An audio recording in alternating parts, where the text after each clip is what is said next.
Assalamu alaikum wa rahmatullahi ta'ala wa barakatuhu. Barkanmu da kasancewa a cikin wannan lokaci, barkanmu da kasancewa da wannan tasha tamu mai suna Easternash Voice Coach TV. Wato tasha da take kawo mana hanyoyi da dabaru wanda muke bi wajen rera waƙa, furucin magana yayin gabatarwa, furucin magana yayin yin programs ko wasu shirye-shirye a tashashen kafafen yada labarai da dai sauransu. To a ci gaba da kawo mana hanyoyi da za a bi wajen saita murya, mun yi magana akan yadda za a saita murya da take ta ƙasa wato bass, sannan mun yi magana ta yadda za a saita murya da take ta tsakiya, sannan yanzu za mu zo mai murya yadda za a saita murya ta sama wato high. To alhamdulillahi, idan a matsayinka na wanda yake ƙoƙarin koyo ko kuma yadda ake rera waƙa, yayin da ka zo za ka rera waƙa kana son kai murya ta high ta sama, kana son ka rera waƙa da muryar sama, to kana da buƙatar ka yi at least jigajigan abubuwa guda uku.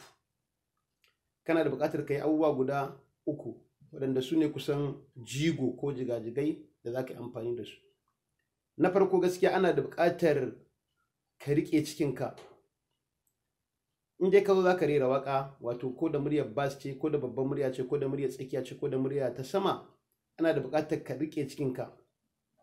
Za mu ƙara maimaita wannan wajen a bayananmu na gaba, yadda za ka riƙe cikinka ka ɗame shi, ma'ana ka riƙe shi domin ka samu damar sarrafa iska sosai. Sannan za ka riƙe maƙoshinka, ma'ana za ka riƙe maƙogwaronka nan yayin da ka zo rera waƙa, za ka tsaye da shi haka. Yawwa, to shi ma idan za ka yi murya ta babba bass ko za ka yi murya ta tsakiya, dole sai ka riƙe maƙogwaronka ka tsaye da shi haka saboda muryarka ta saitu, ba za ta ringa yin rawa ba. Abu na uku shine za ka yi amfani da muryarka ta gaba. Murya at least gashi mun ba da misali, mana da murya kamar kala uku, wajen da ake furta murya kala uku, amma kowane waje yana da 'ya'ya, ma'ana yana da shika-shikai ko kuma 'ya'yansa. Ma'ana kowa idan mai faffaɗan murya Allah ya bashi, za ka ga da akwai guraben yadda mutum yake magana da muryarsa mai faɗi.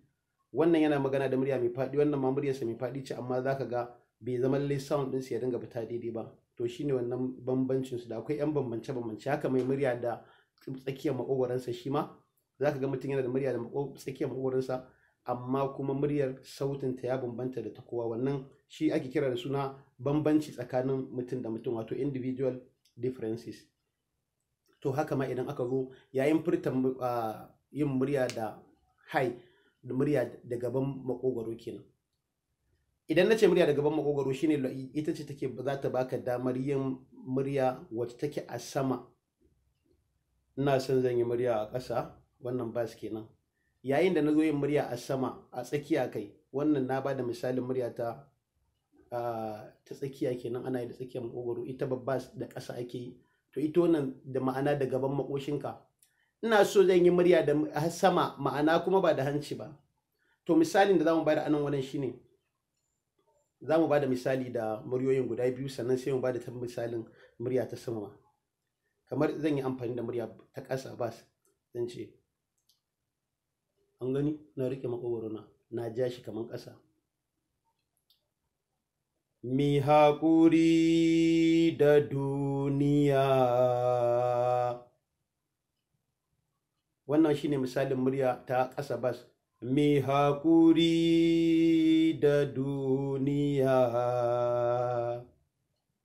Ta tsakiya zan iya cewa, mi haƙuri da duniya.